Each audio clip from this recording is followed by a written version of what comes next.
Good afternoon.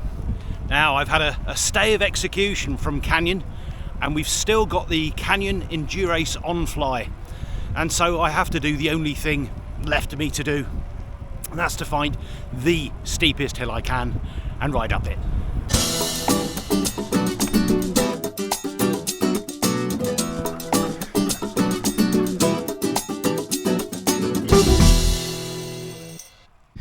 Three-legged man-eating goat of the cliffs of Miravet. But for those of you expecting a tail and a trail, well, you won't be disappointed. We're actually going to go to my local UNESCO World Heritage Site, the Knights Templar Castle of Miravet.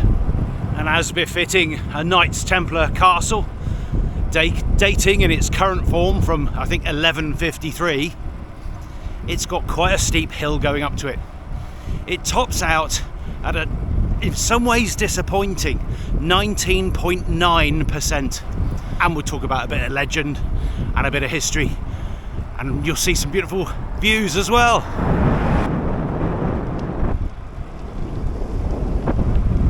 Sorry, there's a flying ant hatch going on.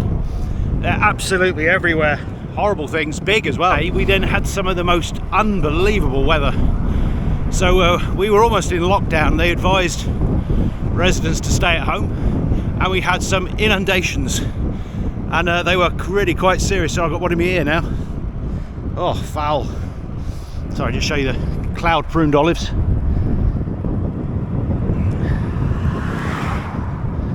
And these sort of mushroom pruned olives. I like them both. What's your favourite? Answers in the comments, please. Anyway, the weather absolutely awful, torrential. Some places very, very local to us got 400 millimetres. That's, I think, 16 inches in 12 hours. Luckily, no loss of life. Can't quite figure out how. There's some really quite appalling things on the internet about the flooding.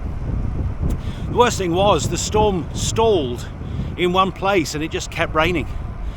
So we were locked in, but we really got very little. I think maybe not even as much as an inch of rain. Anyway, that was the reason why I haven't been out yet. And today, it's just a beautiful day.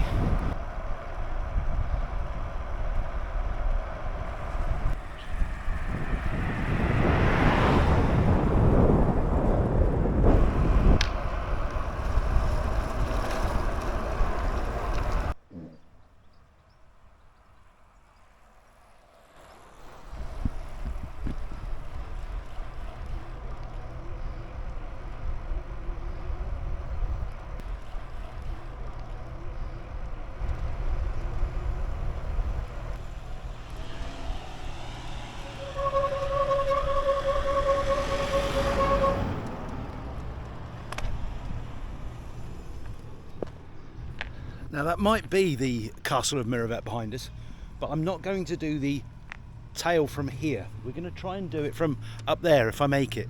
Now the climb itself is just over 1 kilometre long, and as I said, it peaks out at 19.9%. But I do need to just fill you in a little about some of the sort of prehistory before we can start on the tail, so you know what's what. The castle dates back really far, sort of 600 BC, kept getting taken over by various people, but the Knights Templar took it over in 1153 and converted it into a much larger fortress than was there before, and it actually became their base of operations here in Spain. So the Knights Templars were formed in 1118, I think it was, and it was shortly after the First Crusades, and they formed so that they could protect pilgrims coming to Jerusalem who were being attacked en route, and that was their purpose, and it was a noble purpose. They were noble in both status and in temperament.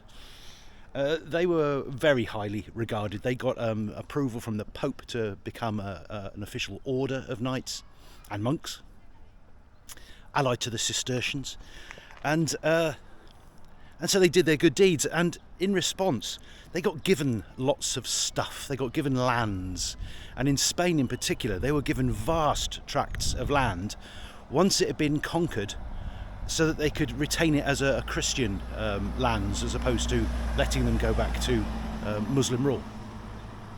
they became immensely wealthy, not necessarily of themselves, but the order.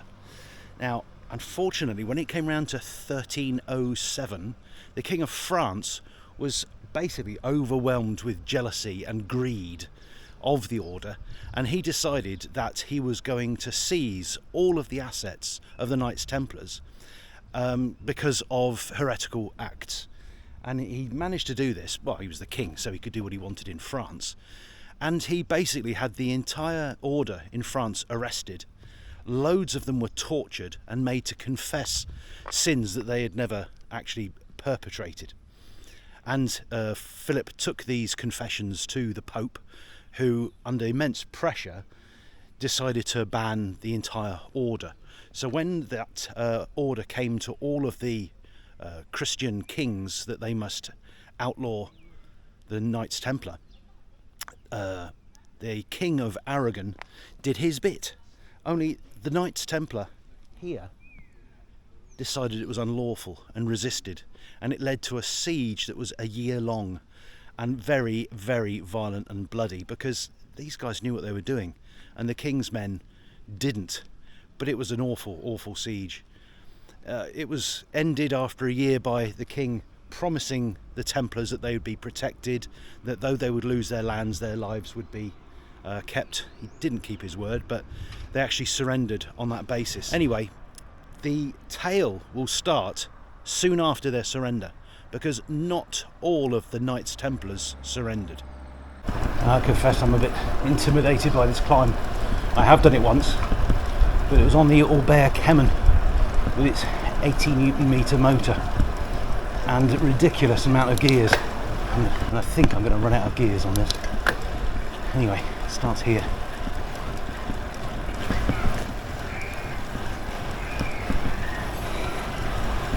That was the easy bit. That was up to 7%, but now it goes very nasty indeed. I think I'm just gonna put it straight into first gear and just, oh, I am in first gear. Got that bloody derailleur touching the wheel again, and he does it in first, of course. It's a little irritating. Oh, they're lovely already.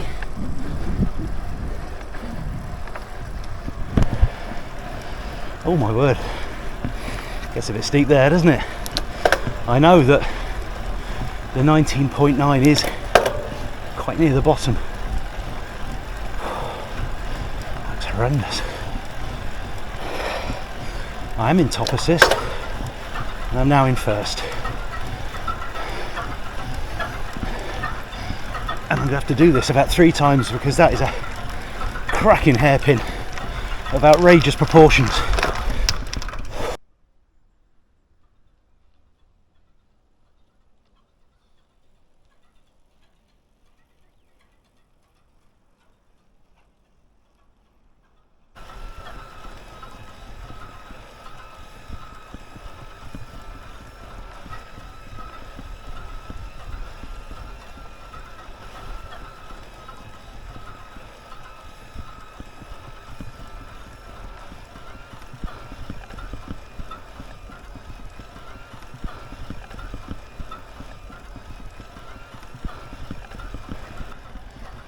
Now, what I did suspect, and what I've been saying for the entire series of this review, is that I thought that given the gearing, giving that mid-motor torque, that I'd be able to climb just about anything.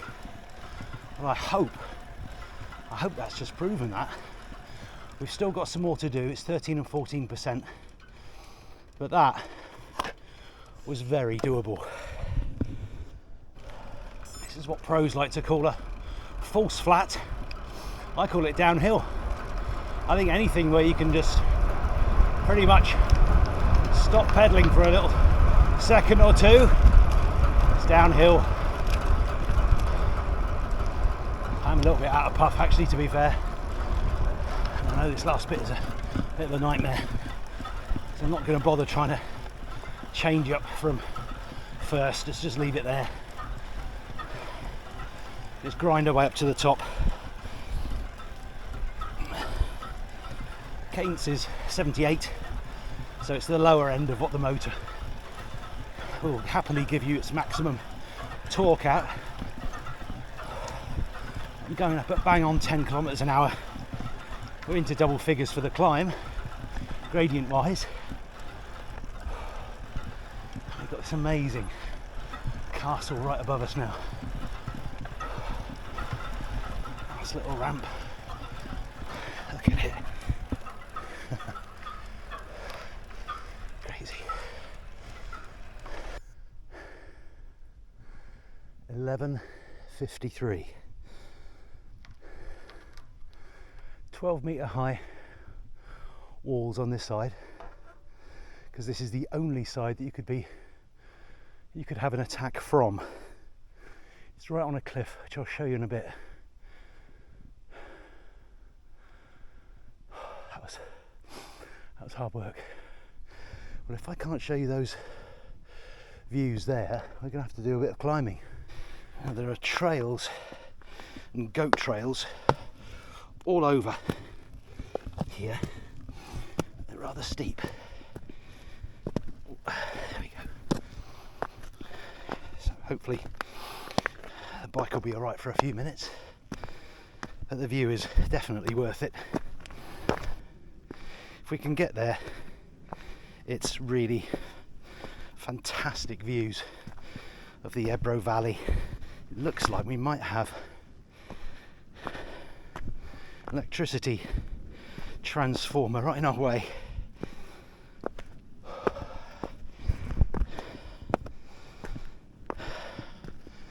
There.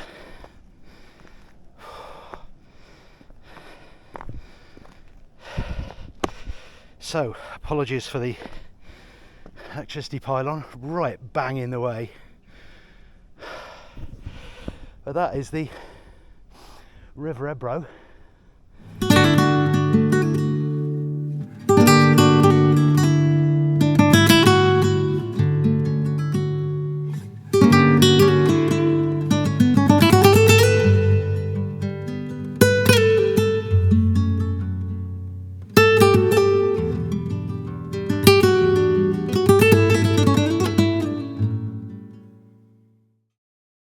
It's time for Yakko's Tale from the Trail.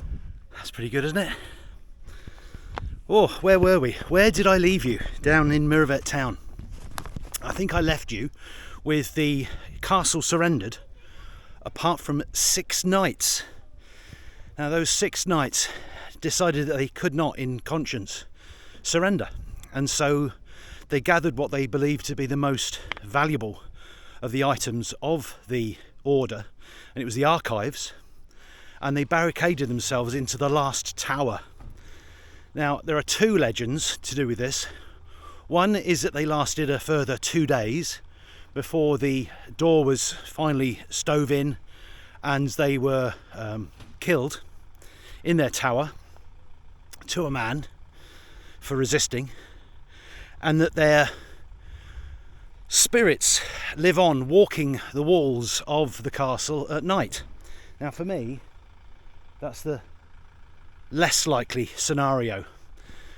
The far more likely scenario is this one. So the 6 knights barricaded themselves into the tower, and they fought off their attackers, their besiegers, for a day and then a day and a half, and it got to night time, and they were rather surprised when they started hearing a goat bleating from inside the tower. And they're thinking, how can that be? They've been besieged for a year. Any livestock would be long eaten by now. And also the knights had gone very quiet. So what they did is they sent a ladder to one of the upper windows of the tower, and he got in. And he wasn't killed by the knights inside. And they could hear him working his way down the tower, shouting, "All's well." And he got to the bottom of the tower, and there he found a goat. And there was a goat in the bottom floor of the tower, and as he opened the door to let his mates in, the goat ran out, and it was seen by all and sundry. And they basically said the goat was lame, One of its legs was broken or misformed, and it couldn't run very well. But it also had a cross shorn into its back in its wool. And the goat, because obviously the besiegers were absolutely starving hungry as well, so they tried to catch it, fancying it for their supper, and the goat escaped, and it went clambering off down all these cliffs that are around here, and got away. So the besiegers entered the tower, and inside they found no knights, none. There were no bodies, there were no knights, alive or dead, nothing. There were some notes written by the knights, and I'm going to read you out a couple of the things that they wrote down. One of them read, "To yield is terrible, yes, but to resist so that my fury meets with misfortune is terrible too." One of the other notes wrote, "Because even the brave flee when they see that Hades surrounds them." So they were obviously terrified, the knights, and they were ready to give up. The only other thing they found in the tower was a book. It was a book on alchemy, and it was written by the Dr. Arnau de Villanova, who was basically the most famous physician of the time. He was the personal physician to the King of Spain, and he was also the physician to 3 different popes. He was very, very, very well regarded, and the book on alchemy was his. He was also a famous alchemist. The book of alchemy was left open on a particular page. The page described how to appear disguised as a goat, and that is this week's Tale of the Trail. Now, I know which one I think is more likely, but what do you think? Answers in the comments section. Do you think those 6 knights still roam the ruined walls of the castle at night, or far more likely they transmogrified into a goat, a 3-legged goat, and still roam the cliffs? Because there's another legend, apparently it lives on all these paths surrounding the castle and in the ruins, and it eats young children. So if you stray from the path as a child, there's a good chance that you're going to get eaten. Now, I'm not entirely sure that's altogether accurate. I rather suspect that that's a tall tale told to stop children from wandering off. 3-legged man-eating goat of the cliffs of Miravat. But truly, it is a legend around here.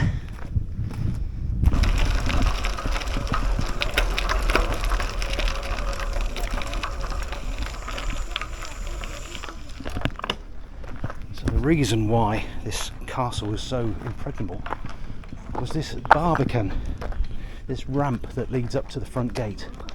So you can't approach the front gate unless you've already walked along this one under fire, and then back up this one under fire. You can't assault the front gates directly, and you certainly can't go over this way because it's a dirty great cliff. I fancy fighting my way up that in armour.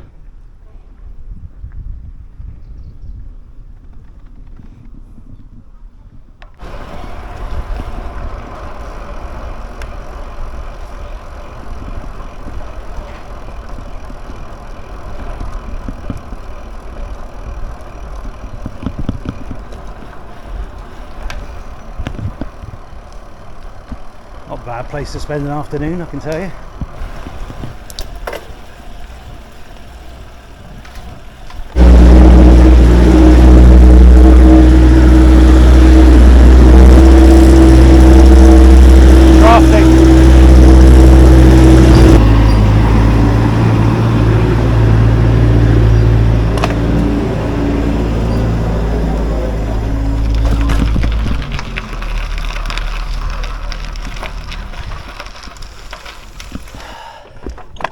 I don't think we've been here before, have we? would recognise it if we had. This is the church square, and here's the church. And you can see around the door bullet holes from the Spanish Civil War. In there, in front, is the bike that got me up there. Only the second bike to have got me up there. Only second time I've ridden up there at all. Just practicing their drums.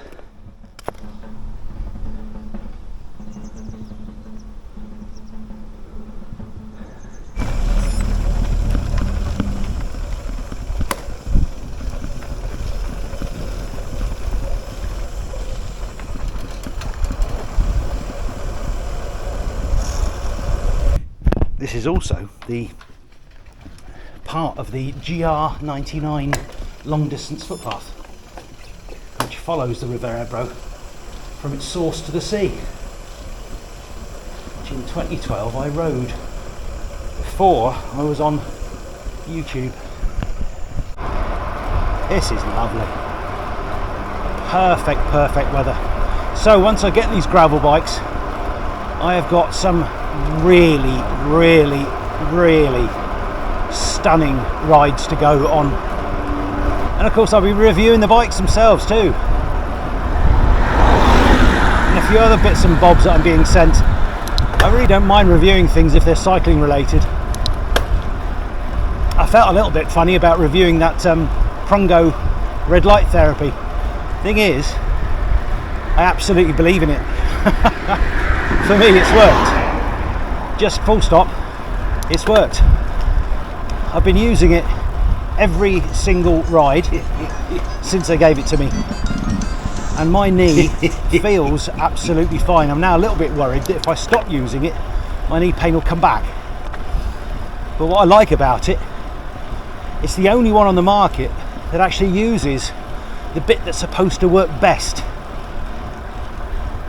and that's these low level lasers rather than just red LEDs that a lot of the competition has, which will certainly help with muscle aches and sprains and such. But when it comes down to actual joint pain like I have, they can't reach it. It's just a fact. There's only so far that light can penetrate. And as you know, if you saw that video, I really did do the research, and I'm not going to listen to all of the daft influencers who are using it to get rid of their wrinkles. I'm going to look at medical journals and reports and all that peer-reviewed double-blind studies, all that stuff, and they basically prove it works, and I prove it works. I don't even need to look at them, it worked for me. And on that pain-free note, I want you to remember to ride happy, and I'll see you on the next one. Thanks for watching. Oh, here we go.